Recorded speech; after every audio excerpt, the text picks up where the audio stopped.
Hello, everyone. Welcome to Breaking the Lens of Bias. My name is Kat Killian, and my apologies for the delay. There's actually going to be recorded on or forwarded on some channels.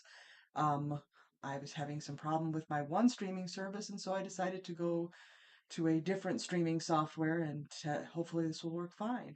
Um, but if you like, leave the comments. Unfortunately, I haven't quite figured out with this new piece of software how to get comments as we're live. So I will respond to any comments later, and I do appreciate you tuning in today.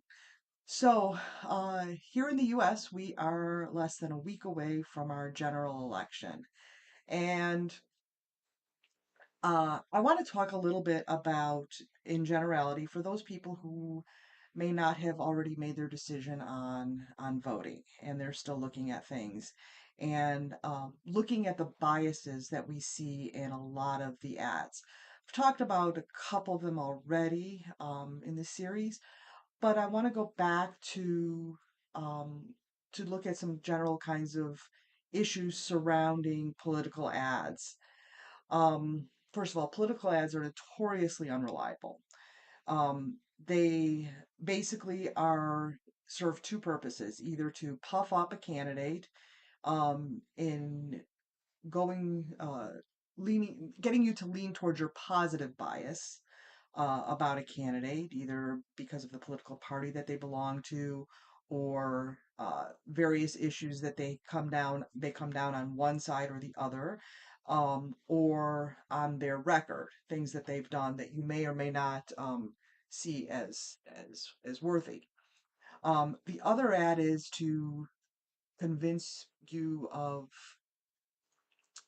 what the other person has done wrong or the stance that they take is wrong, and to do that. And it's very, very biased.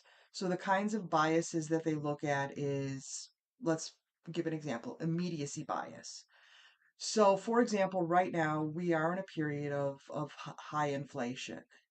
And what they're doing is they're basically saying that um, one party is the cause of the inflation and the other party is not the cause of inflation or can get us out of inflation and everything like that. What this fails to do is they're taking a very complex issue and making it very simple, saying that high gas prices, high grocery prices are due because one uh, party is in power. So the party that's in power is looking at the things that they've done, like creating jobs, like stimulating the economy. Well, for those of you who are familiar with economics, oftentimes when you have this high level of growth and of economic growth, oftentimes that will lead to inflation. Also, by pumping money into the economy because of the COVID relief fund, that has also given money to the economy that people would otherwise not spend on various things, such as consumer goods and things like that. So these are factors that lead into inflation. There's also uh, things like the residual effect from uh, the supply chain issues, with supplies being stuck on barges in the middle of the ocean. Um, Other issues, a more immediate issue that's happening right now is the Mississippi River is dried up in lots of places, and the barges are backed up because they really can't get through because the river is so low, almost to the point where ships are being uncovered from the Civil War era. And so this is creating rivers. So just to give you an example of this, one barge can transport what 16 train cars transport, or I believe it's 70 trucks, semi trucks. So, just to give you an idea, so if a barge, which yes, does use some fuel, but uses a lot of the power of the river, although if it goes back up, it's using more of that power, but it can carry more than travel or trucks. So, in order to get those goods to market, moving things up and down the river, It's going to cost more because we're going to have to use more fuel. There's going to have to be different ways in which we do that. There's also going to be disruption to um, the employment. We're going to need more truckers. We're going to need less barge workers, more train workers, et cetera, so on and so forth.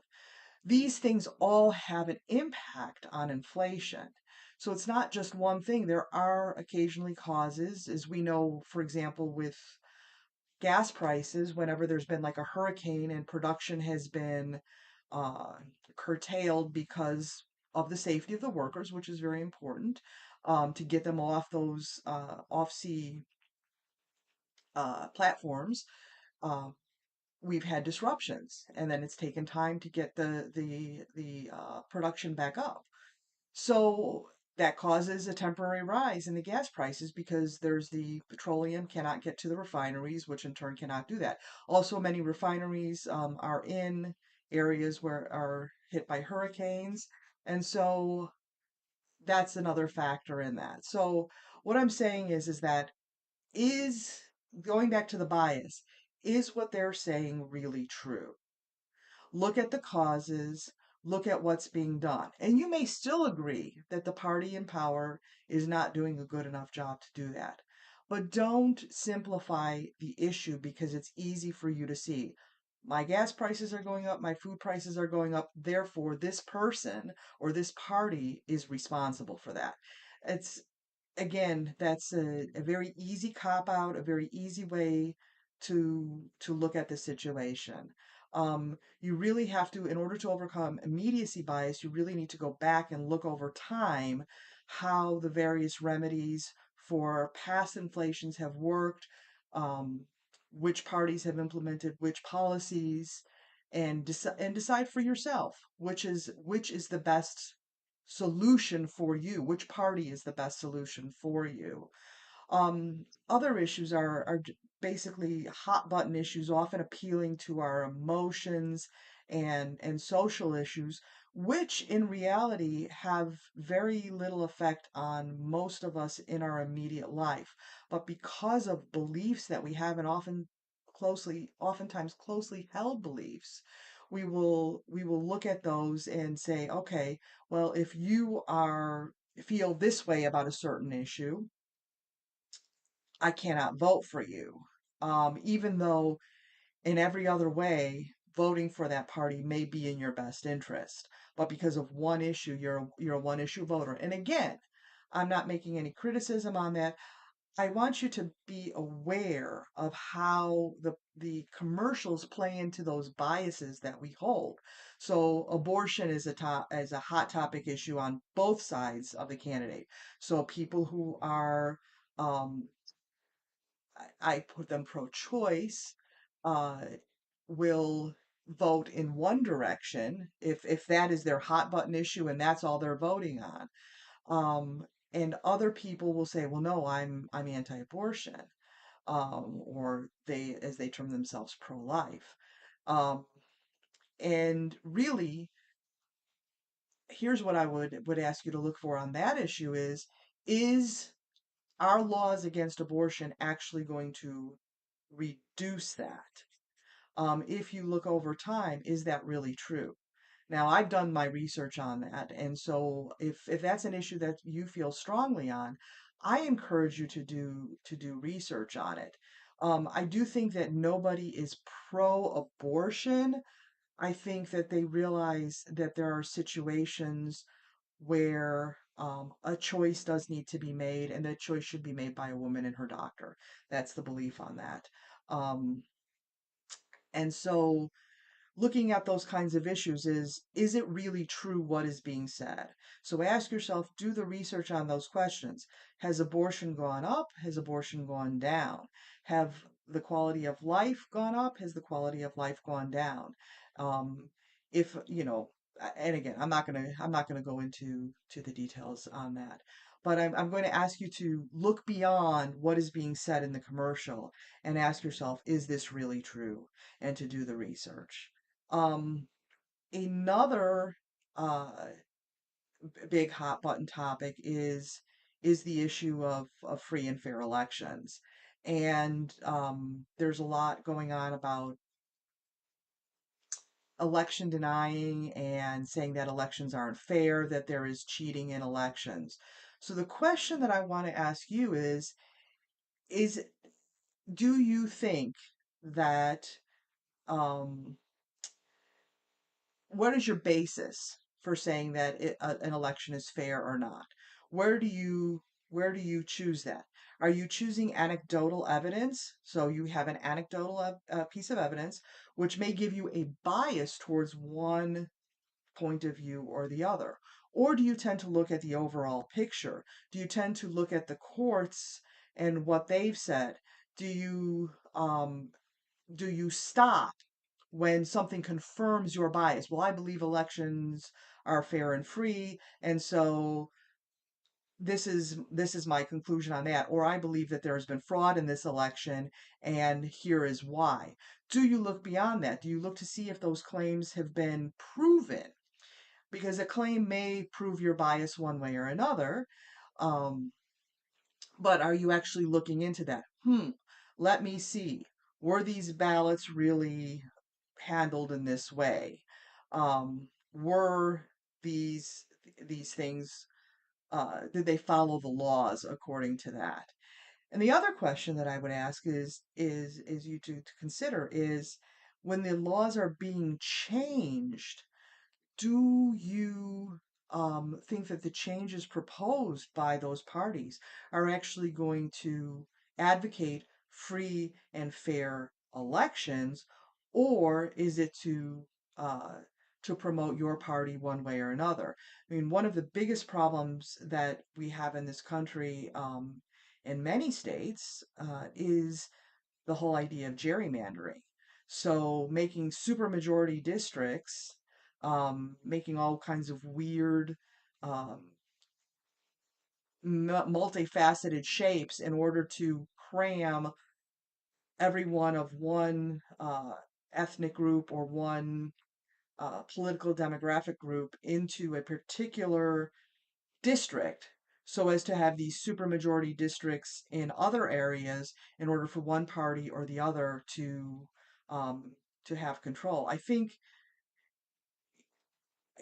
that we can all agree that having a two-party system where you, at the very least, I would advocate probably even multiple parties, where different points of view can be debated and solutions, common sense solutions based on compromise can be handled out rather than just saying it has to be one way or it has to be the other. There has to be a winner and there has to be a loser. Um, I think that our history has shown our nation is at its best when we work for the benefit of all people overall.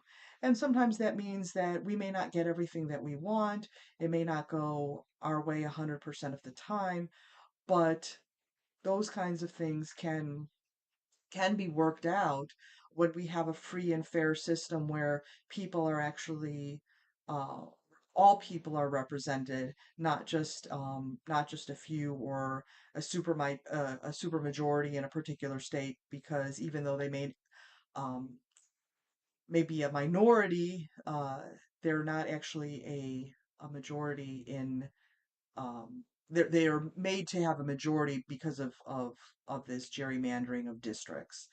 So I'll ask you to consider, is that fair and free? Are you more concerned about winning, or are you more concerned about actually the strength of our democracy and overall health of our country? Um, and so I'm going to ask you to really look at these biases. Ask yourself, am I biased in this case? And to do the research on that. And one of the things I recall as a teenager is being taught uh, the importance of the democracy, the importance of being educated in the positions that our parties take. I mean, I go and I'll read the platforms. I will go through and I will, if I hear something and it doesn't sound right to me or it sounds too good to be true because it's too much in an opinion that I agree with, I might be going like, hmm, is this really correct? And then I'll go back and do the research on it and say, hmm, then I can make at least an informed decision one way or another. The other thing that I would encourage you to do also is to, if your candidate wins or loses, if there are issues that are very, very um, problematic. So, for example, I believe it was last week, about the Safety Act. Um, and I personally have some issues with it. I'm not necessarily thinking that it's the alarming situation that's being proposed by some people, and I'm not saying that it's necessarily the Safety Act, or the safe. It will actually be safety for everyone. I think there are some issues at it, and I think it does need to be looked at. So that's an issue that again, it's going to be voted on in this election, and we'll see how it pans out. In Illinois, Democrats have a supermajority. So again, for gerrymandering, which I think is problematic. It doesn't promote healthy debate and compromise. So here, as a citizen, if even whatever happens to the general election in terms of the governorship, will that act be repealed? It may or may not. There are lawsuits on it and everything like that. But what I will be doing as a citizen is I will be looking and seeing, how is that impacting me? How is that impacting my community? How is that impacting my county? How is that impacting my state overall? And believe me, I will be writing my representative if I see that there are problems, my representative and my senator. If I see there are problems with that, if there are outcomes that are happening that that are not to my benefit, if I don't feel safe in my community, if I don't feel safe on our streets going out because of the ramifications of this act, I will definitely, be writing and taking action. And if I have to take action in the voting booth 2 years from now, I will do that too. The point is to be educated about what's going on and continue to educate yourself. Look at your biases, and the only way to break the lens of bias is to do the research, is to understand the issue, understand the other points of view that may be surrounding that issue, and make an educated decision for yourself, and then act upon that. So that's basically my lens of bias show today. Thank you for tuning in. And I hope that all of you in the U.S., will choose to vote in this collection, or this election, not collection, and look at your biases and make a choice that's really in the benefit of you.